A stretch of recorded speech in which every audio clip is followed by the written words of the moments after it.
is back to where it should be. Okay. My hair is looking extra greasy, in case you're wondering.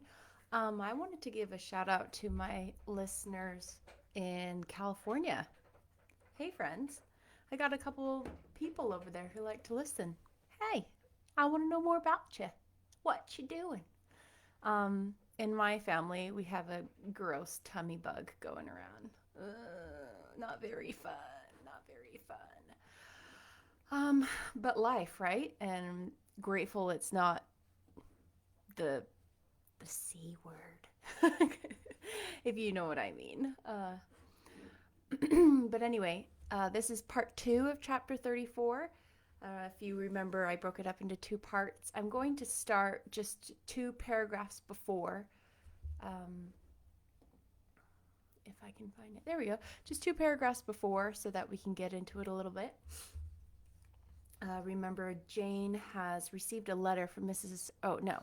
What she hoped was a letter from Mrs. Fairfax. She had written to her many times and hadn't received any information.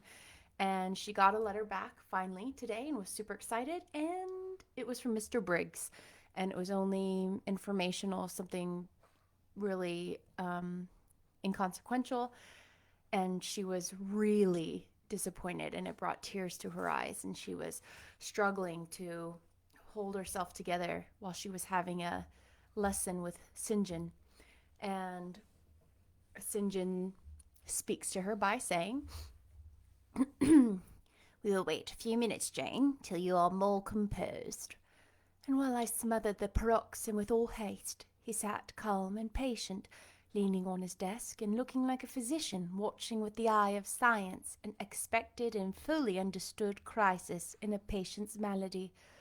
Having stifled my sobs, wiped my eyes and muttered something about not being very well that morning, I resumed my task and succeeded in completing it.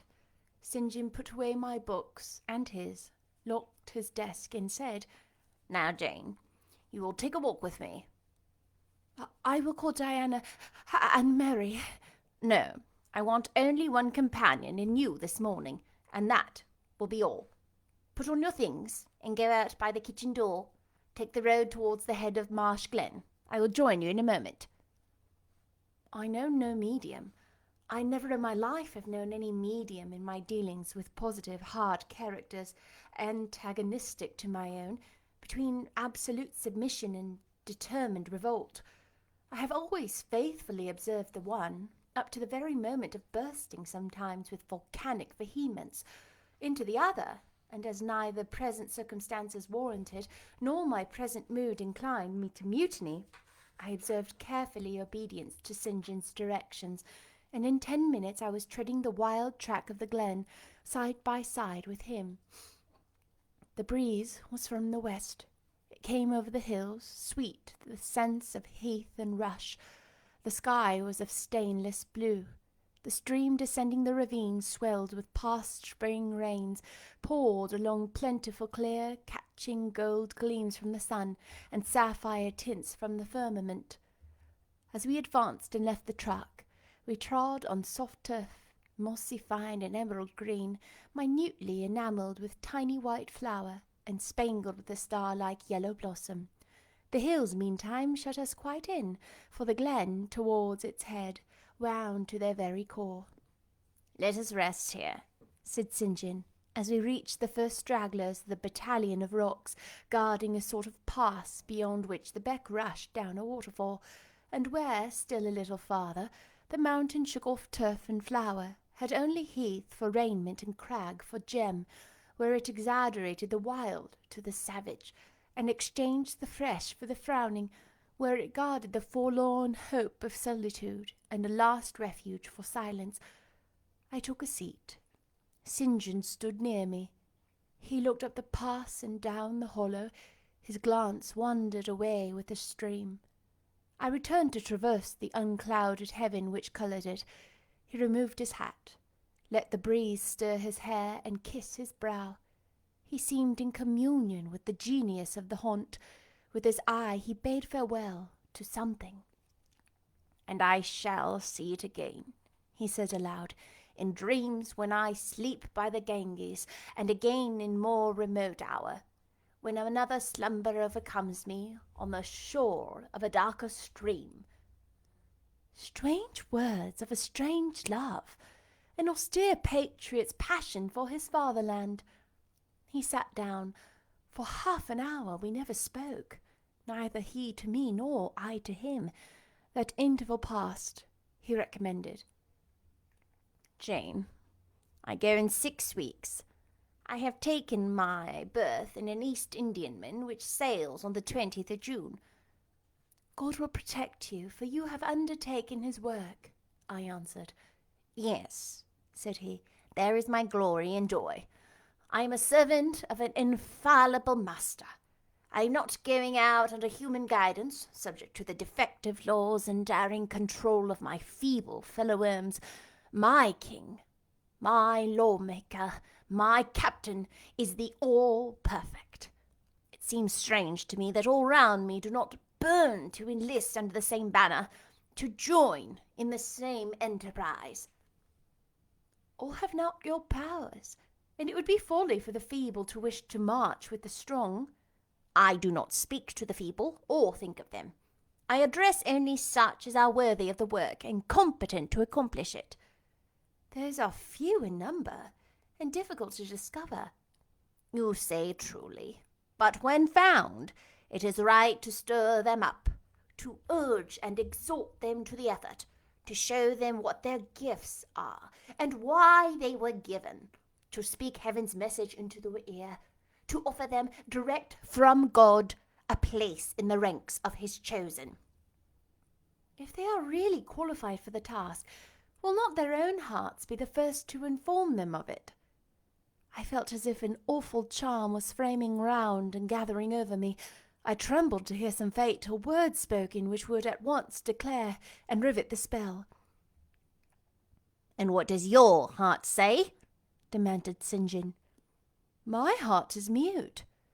My heart is mute," I answered, struck and thrilled. "Then I must speak for it," continued the deep, relentless voice. "Jane, come with me to India. Come as my helpmeet and fellow labourer." The glen and sky spun round. The hills heaved. It was as if I had heard a summons from heaven, as if a visionary messenger like him of Macedonia had announced, "Come over and help us." But I was no apostle.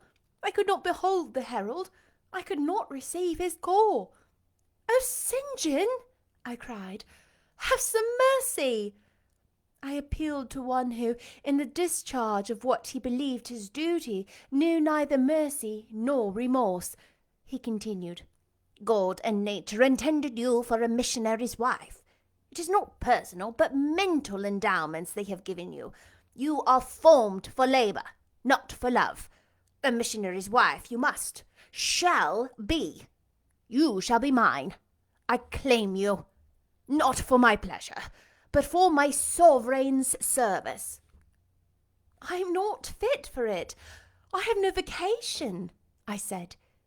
He had calculated on these first objections. He was not irritated by them.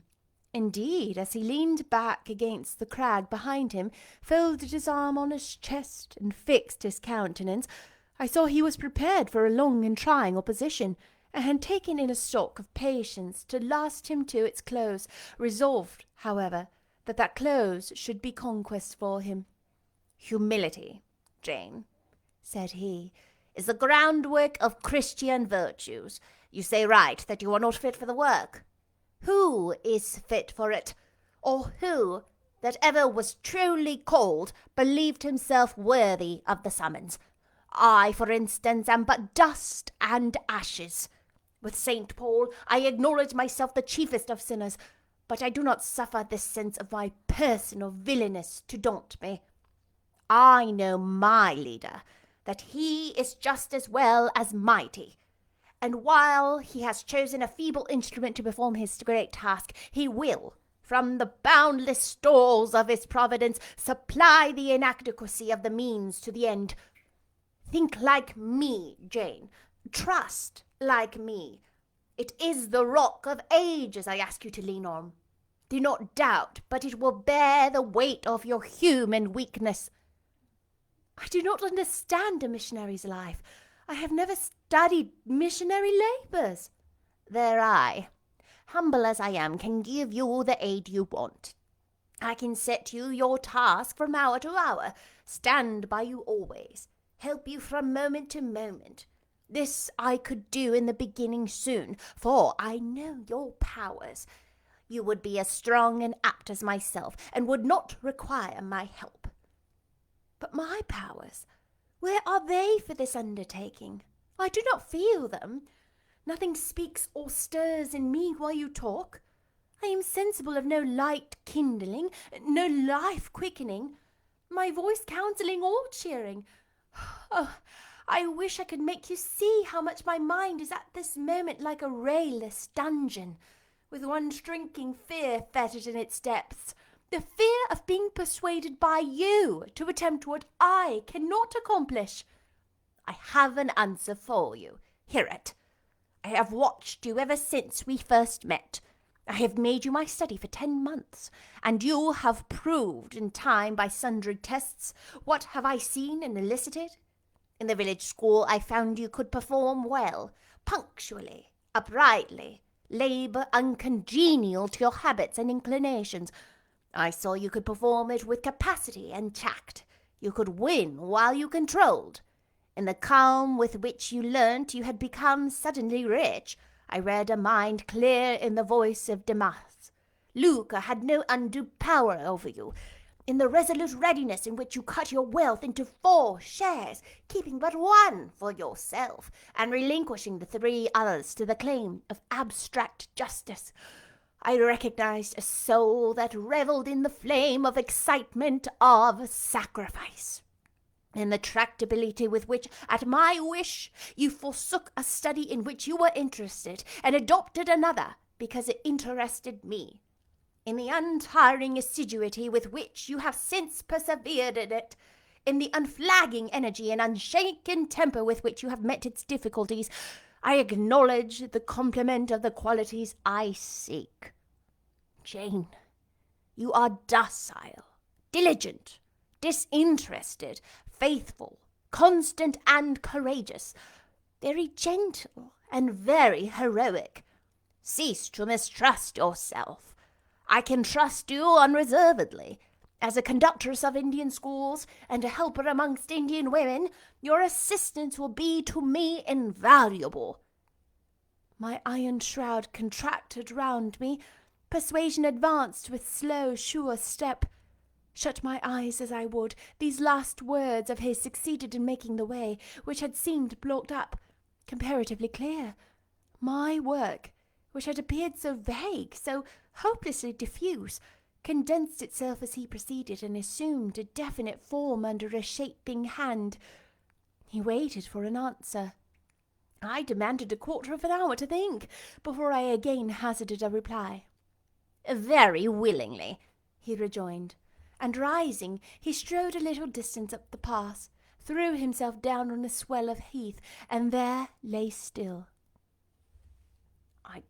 I can do what he wants me to do. I am forced to see and acknowledge that, I meditated.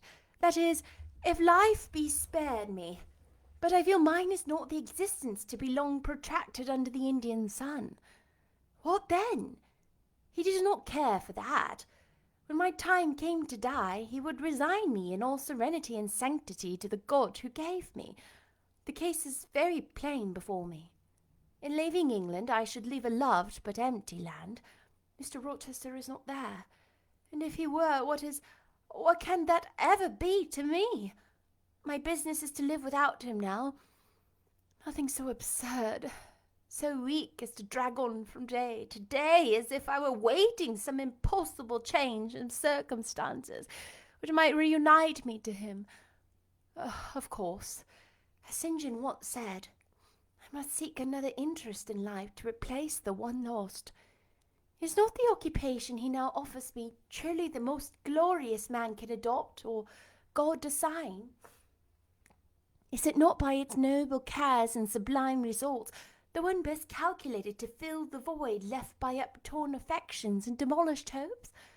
I believe, I must say, yes. And yet I shudder. Alas, if I join St. John, I abandon half myself. If I go to India, I go to premature death. And how will the interval between leaving England for India and India for the grave be filled? Oh, I know well. That too is very clear in my vision. By straining to satisfy St. John till my sinews ache, I shall satisfy him, to the finest central point and farthest outward circle of his expectation. If I do go with him, if I do make those sacrifices he urges, I will make it absolutely. I will throw all on the altar, heart, vitals, the entire victim. He will never love me, but he shall approve me. I will show him energies he has not yet seen, resources he has never suspected. Yes, I can work as hard as he can, and with as little grudging. Consent, then, is to demand the impossible. But for one item, one dreadful item, it is that he asks me to be his wife, and has no more of a husband's heart for me than that frowning giant rock down which the stream is foaming in yonder gorge. He prizes me as a soldier would a good weapon, and that is all. Unmarried to him, this would never grieve me. But can I let him complete his calculations, coolly put into practice his plans, go through the wedding ceremony? Can I receive from him the bridal ring, endure all the forms of love, which I doubt not would be scrupulously observed, and know that the spirit was quite absent? Can I bear the consciousness that every endearment he bestows is a sacrifice made on principle? No, such a martyrdom would be monstrous. I would never undergo it. As his sister, I might accompany him, not as his wife. I will tell him so. I looked towards the knoll. There he lay, still as prostrate column, his face turned toward me, his eye beaming watchful and keen. He started to his feet and approached me. "I'm ready to go to India, if I may go free." "Your answer requires commentary," he said. "It is not clear." "You have hitherto been my adopted brother, and I your adopted sister. Let us continue as such. You and I had better not marry." He shook his head. "Adopted fraternity will not do in this case. If you were my real sister, it would be different. I should take you and seek no wife. But as it is, either your union must be consecrated and sealed by marriage, or it cannot exist. Practical obstacles oppose themselves in any other plan. Do you not see it, Jane? Consider a moment. Your strong sense will guide you." I did consider, and still my sense, such as it was, directed me only to the fact that we did not love each other as man and wife should, and therefore it inferred we ought not to marry. I said so. "St. John," I returned, "I regard you as a brother. You, me as a sister. So let us continue." "We cannot, he answered with a short, sharp determination. "It would not do. You have said you will go to India with me. Remember, you have said that." "Conditionally." Well, to the main point, the departure with me from England, the cooperation with me in the future labours, you do not object. You have already as good as put your hand to the plough. You are too consistent to withdraw it. You have but one end to keep in view. How to work you have undertaken can best be done. Simplify your complicated interests, feelings, thoughts, wishes, aims. Merge all considerations into one purpose, that of fulfilling with effect, with power, the mission of your great master. To do so you must have a coadjutor, not a brother, that is a loose tie, but a husband. I, too, do not want a sister. A sister might any day be taken from me. I want a wife, So help me, I can influence efficiently in life and retain absolutely till death." I shuddered as he spoke. I felt his influence in my marrow, his hold on my limbs. "Seek one elsewhere than in me, St. John. Seek one fitted to you." "One fitted to my purpose, you mean? Fitted to my vocation? Again, I tell you, it is not the insignificant private individual, the mere man, with the man's selfish senses, I wish to mate. It is the missionary." "And I will give the missionary my energies. It is all he wants, but not myself. That would be only adding the husk and shell to the kernel. For them he has no use. I retain them." "You cannot. You ought not. Do you think God will be satisfied with half an obligation? Will he accept a mutilated sacrifice? It is not the cause of God that I advocate. It is his. It is under his standard I enlist you. I cannot help on his behalf a divided allegiance. It must be entire." "Oh, I will give my heart to God," I said. "You do not want it." I will not swear, reader, that there was not something of repressed sarcasm both in the tone in which I uttered this sentence and in the feeling that accompanied it. I had silently feared St. John till now, because I had not understood him. He had held me in awe, because he had held me in doubt. How much of him was saint, how much mortal, I could not heretofore tell. But revelations were being made in this conference. The analysis of his nature was proceeding before my eyes. I saw his fallibilities. I comprehended them. I understood them, sitting there as I did, on the bank of the heath, and with that handsome form before me. I sat at the feet of a man, carrying his eye. The veil fell from his hardness and despotism. Having felt in him the presence of these qualities, I felt his imperfection, and took courage. I was with an equal, one with whom I might argue, one whom, if I saw good, I might resist. He was silent after I uttered the last sentence, and I presently risked an upward glance at his countenance. His eye, bent on me, expressed at once stern surprise and keen inquiry. "Is she sarcastic? And sarcastic to me?" it seemed to say. "What does this signify?" "Do not let us forget that this is a solemn matter," he said ere long, "one of which we may neither think nor talk lightly without sin. I trust, Jane, you are not in earnest when you say you will serve your God with your heart. It is all I want. Once wrench your heart from man and fix it on your Maker. The advancement of that Maker's spiritual kingdom on earth will be your chief delight and endeavor. You will be ready to do at once whatever furthers that end.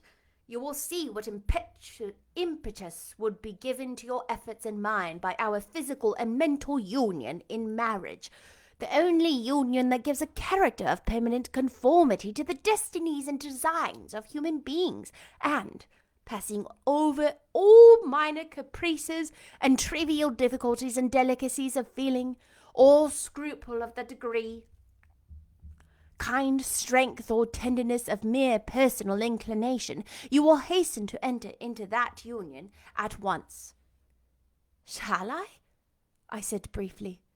I looked at his features, beautiful in their harmony, but strangely formidable in their still severity, at his brow, commanding but not open, at his eyes, bright and deep and searching, but never soft, at his tall, imposing figure, and fancied myself in idea his wife. Oh, it would never do. As his curate, his comrade, all would be right.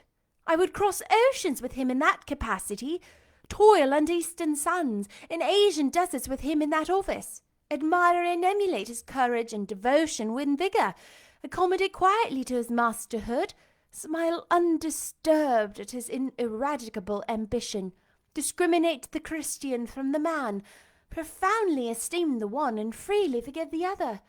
I should suffer often, no doubt, attached to him only in this capacity. My body would be under rather a stringent yoke, but my heart and mind would be free. I should still have my unblighted self to turn to, my natural unslaved feelings with which to communicate in moments of loneliness. There would be recesses in my mind which could be only mine, to which he never came, and sentiments growing there fresh and sheltered which were austerity could never blight, nor his measured warrior march trample down.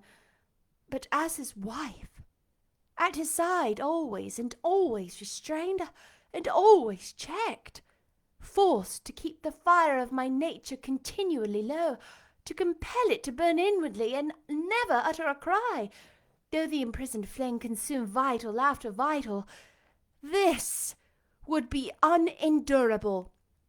St. John! I exclaimed, when I had got so far in my meditation. Well, he answered icily, I repeat, I freely consent to go with you as your fellow missionary, but not as your wife. I cannot marry you and become part of you. Part of me you must become, he answered steadily. Otherwise the whole bargain is void. How can I, a man not yet 30, take out with me to India a girl of 19 unless she be married to me? How can we be forever together, sometimes in solitudes, sometimes amidst savage tribes, and unwed? Very well, I said shortly. Under the circumstances, quite as well as if I were either your real sister or a man and a clergyman like yourself. It is known that you are not my sister. I cannot introduce you as such. To attempt it would be to fasten injurious suspicions on us both.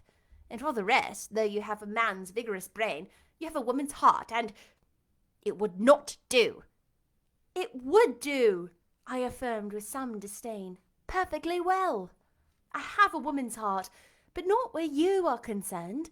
For you I only have a comrade's constancy, a fellow soldier's frankness, fidelity, fraternity, if you like, a neophyte's respect and submission to its hierophant. Nothing more. Don't fear. It is what I want, he said, speaking to himself. It is just what I want, and there are obstacles in the way. They must be hewn down. Jane, you would not repent marrying me. Be certain of that. We must be married. I repeat it. There is no other way. And undoubtedly enough of love would follow upon marriage to render the union right, even in your eyes. I scorn your idea of love, I could not help saying as I rose and stood before him, leaning my back against the scorn. I scorn the counterfeit sentiment you offer. Yes, St. John, and I scorn you when you offer it. He looked at me fixedly, compressing his well-cut lips while he did so. Whether he was incensed or surprised, or what, it was not easy to tell. He could command his countenance thoroughly. I scarcely expected to hear that expression from you, he said. I think I have done and uttered nothing to deserve scorn.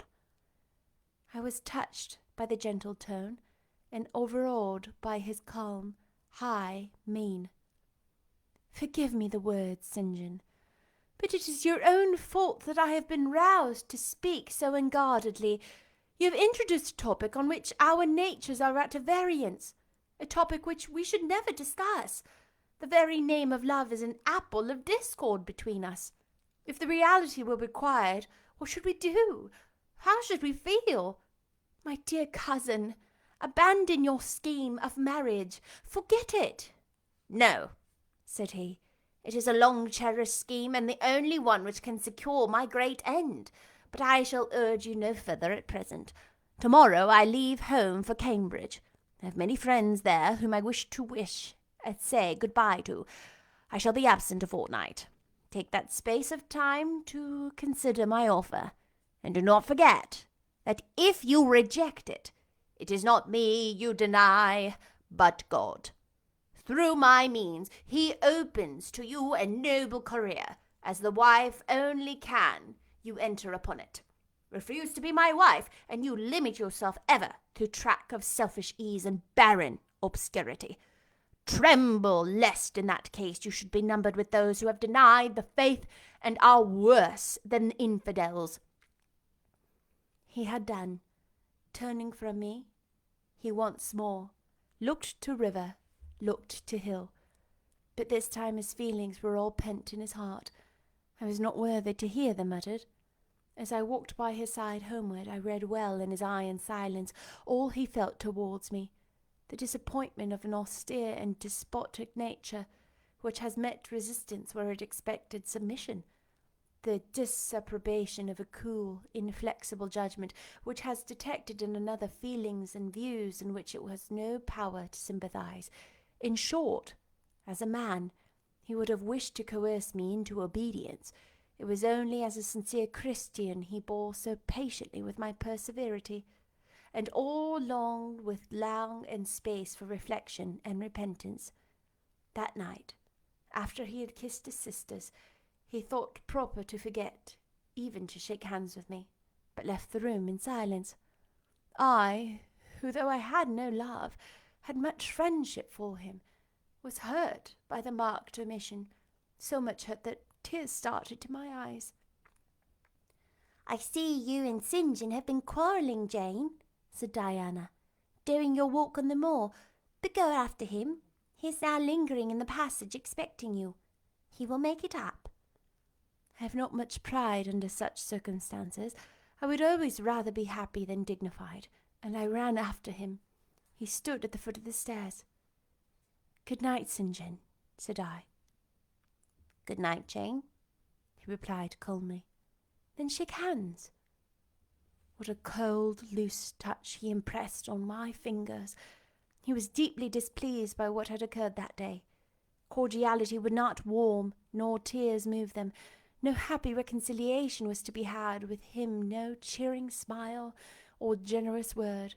But still the Christian was patient and placid, and when I asked him if he forgave me, he answered that he was not in the habit of cherishing the remembrance of vexation, that he had nothing to forgive, not having been offended. And with that answer he left me. I would much rather he had knocked me down. That's the end of chapter 34. Whew! Oh my goodness, right? So this whole time he's been observing her, not just because he had a crush on her. He was observing her to deem whether she was qualified to be a missionary's wife or not, and whether she fulfilled that role. But it's completely unemotional. There's no sense of love attached. Ooh. I love the way Jane differentiated and stood firm in her heart. And she even said, as he tried to guilt her into going and saying, it's God's will, this is the best thing you could give to God, and preying upon her faith, I suppose, that she said, I will give all of myself to God, but not to you. And that she was completely willing to go as his sister and be that missionary that he was desiring, but not as his spouse. That was really interesting. I love the way Jane thinks. And during this time that this was written, this time period, the early 1800s, that was really revolutionary for women to think and disagree and speak as boldly as Jane does. I think now as we listen to it, we think, wow, she's really reserved. But in this time period, to be speaking in this way to a man, to a preacher, most people would definitely give in. I really love and appreciate her voice, her sense of self, her sense of her own direct connection to God rather than her connection through another man to God. I think that's really beautiful. Anyway, I will see you tomorrow with chapter 35. There are only 38 chapters, and we're going on to chapter 35. What? I'll see you tomorrow. Bye-bye.